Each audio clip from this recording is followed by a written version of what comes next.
안녕하세요. 10년 동안 일본 여기저기서 살다가 지금은 오키나와에 정착해서 살고 있는 30대 후반 아저씨 낙근입니다.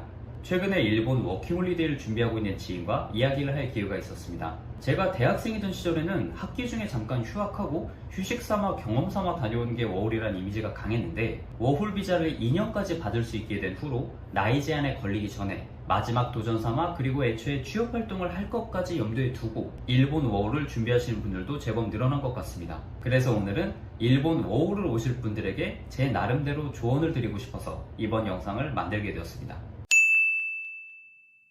일단 워홀 비자라는 게 일본에 재료할 수 있는 비자 중에서도 단연 특수하고 매우 유용한 비자라는 걸 먼저 말씀드리고 싶습니다. 나이 제한만 클리어한다면 다른 비자에 대해서 취득 조건도 간단하고, 물론 워홀 비자도 기본적으로 비취업 비자긴 하지만 업종과 취업 시간에 대한 제한이 적어서 비교적 자유롭게 아르바이트를 하는 게 가능합니다. 심지어 사원이 되는 경우도 있는데, 이건 엄밀히 말하면 워홀의 취지에 어긋나긴 합니다. 어쨌든 간에 홀리데이가 주목적인 비자니까요. 그리고 보통 일본 취업을 희망하시는 분들이 가장 골머리를 썩는 게, 한국에서 일본 기업에 지원하는 건 쉽지가 않고, 그렇다고 일본 현지에서 취업 활동을 하기 위한 재료 자격은 또 마땅치가 않다는 점인데, 워홀 비자의 이런 특징은 이런 문제를 한 번에 해결해 줍니다.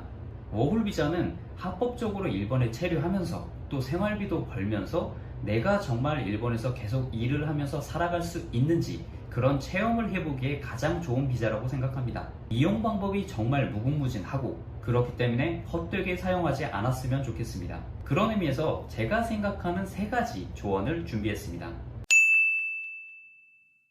첫 번째 조언은 일본어 공부하고 오기, 더 구체적으로는 JLPT N2 이상은 만들고 오기입니다.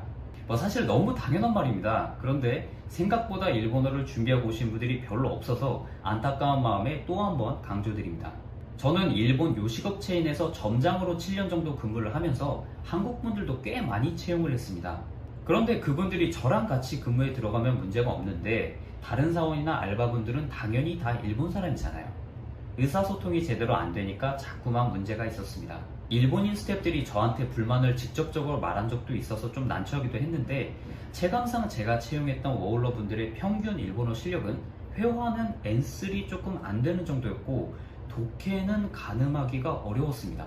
물론 일본어 실력이 부족했지만 본인의 노력으로 문제없이 근무한 알바생들도 있긴 했습니다. 그런데 그건 그분들이 특별했다고 생각해요. 워홀의 목적에 따라 필요한 학습의 정도가 다르긴 하겠지만, 기왕 일본에서 1년 이상을 계획하고 오는 거라면, 심지어 그게 가장 소중한 20대의 시간을 써서 하는 도전이라면, 일본어는 최소 JLPT N2 이상의 실력은 갖추고 오는 게 좋다고 생각합니다. 조금 더 나아가서 혹시라도 장래에 일본어를 활용해서 업무 비슷한 것이라도 할 계획이 있다면 N1을 취득하고 오시는 걸 추천드립니다. 만약 일은 할 생각이 없고 그냥 나는 잘 놀고 가려는 생각으로 돈만 넉넉하게 들고 온다고 해도 말이 좀 통해야 재밌게 놀지 않겠습니까? 그리고 일본에서 제대로 취업 활동을 할 때는 N1 만점이어도 딱히 의미가 없지만, 아르바이트를 구할 때는 충분히 의미가 있습니다. 회사의 면접관들은 이게 무슨 시험인지도 모르는 사람들도 많지만, 오히려 아르바이트의 채용 담당자들이 외국인 알바생들을 많이 고용하다 보니까 JLPT 급수를 신경 쓰기도 합니다. 최근에 일본은 취업 자리도 많지만 알바 자리는 예전부터 많았어요. 면접 시간을 심각하게 늦는다든지 근무 시간이나 통근 시간 등의 조건이 너무 맞지 않아서 조율에 실패한 게 아니라면 서비스업 알바 면접에서 구직자를 떨어뜨리는 일은 거의 없습니다. 외국인 구직자라도 말만 어느 정도 통하면 N2 정도의 실력만 있어도 알바 자리를 못 구할 걱정은 없을 거예요. 워홀을 너무 무겁게 생각하고 준비할 필요는 없지만, 일본어 공부가 부족해서 일을 못하고, 일을 못하니 생활을 유지 못해서 귀국하는 게 가장 흔한 실패 패턴이니까, 내가 준비할 시간이 3개월 이상 남았다면 다른 준비를 하는 게 아니라 일본어 공부에 올인하는 게 좋다고 생각합니다. 두 번째 조언은 한국 점포에서만 일하기입니다.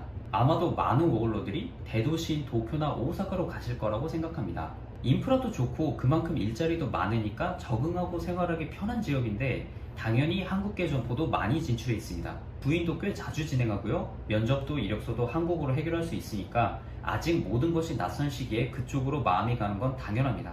물론 이런 적응기에 한국 점포에서 일을 하면서 서서히 로컬에 적응하고 또 다른 일에도 도전해가는 건 결코 나쁘지 않다고 생각하지만, 한국과 일본, 양국에서 근무해본 경험에 근거해서 말해보자면 두 나라의 업무 스타일은 달라도 너무 다릅니다. 어디가 좋다, 나쁘다는 개인차가 있을 것이고 호불호의 영역이니까 함부로 평가할 수는 없지만 개인적으로는 일본의 업무 환경과 그 분위기를 한 번쯤 제공자가 되어 경험해봤으면 좋겠습니다. 내게 익숙한 환경과 조건에서만 모든 시간을 쓰기에는 워홀 비자는 아깝습니다.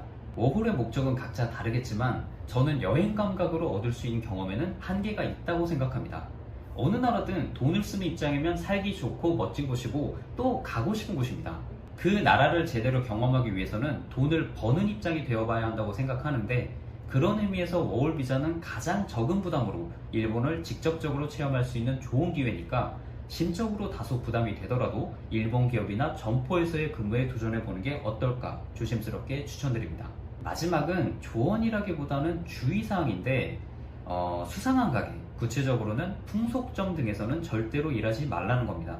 이건 정말 중요하니까 그냥 일본에 사는 아저씨로서가 아니라 현직 행정소사로서 말씀드립니다.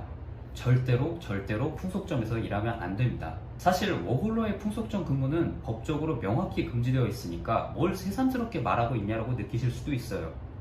그런데 캬바쿠라나 라운지, 빠친코처럼 이 용과 같이 게임에서나 불법한 업소에서 일하면 안 된다는 건 명확하지만 문제는 판단하기 애매한 업종들이 있다는 겁니다. 대표적으로는 걸즈바라는 영업 형태가 있습니다. 걸즈바는 기본적으로 여성 직원이 카운터 너머에서 손님과 대화하면서 술을 제공하는 바의 형태로 영업을 하는데 이 걸즈바 중에는 풍속업에 해당하는 경우가 있고 그렇지 않은 경우가 있습니다. 이걸 나누는 기준이 바로 접대 행위의 유무인데 예를 들자면 손님 옆에 앉아서 대화를 하는 행위가 가게의 서비스에 포함이 되어 있다면 곧바로 풍속업 점포에 해당되고요. 이런 점포에서 워홀로가 근무 중이었다면 비자 취소, 강제 퇴거, 재입국 금지 등의 처벌을 받을 수 있습니다. 여기서 주의해야 하는 것은 걸즈바 그 자체는 음식점 영업허가 그리고 심야 주류 판매 신고만으로 영업이 가능하다는 점입니다. 방금 언급한 접대 행위를 하지 않으니까 풍속점이 아니라는 것이고 그렇기 때문에 풍속점 영업허가를 받지 않고 영업을 하는 건데 실제로 룰을 모두 지키고 있다면 합법적인 영업입니다. 문제는 접대에 해당하는 행위가 생각보다 상당히 많다는 점입니다. 예를 들어 술을 따라주는 행위, 음식물을 먹여주는 행위, 같이 노래를 부르는 행위, 같이 부르지 않더라도 손뼉을 치면서 흥을 돋구는 행위, 긴 시간 특정 고객과 담소를 나누는 행위, 같이 게임을 하는 행위, 이게 모두 접대 행위입니다. 제가 예전에 실제로 만났던 오너분께서 우리 가게는 풍속점 허가를 받지 않았으니까 풍속점이 아니라서 괜찮습니다. 이런 주장을 하는 분이 있었는데 중요한 건 허가를 받았다, 받지 않았다가 아니라 접대 행위에 해당하는 서비스를 제공했는가 아닌가입니다.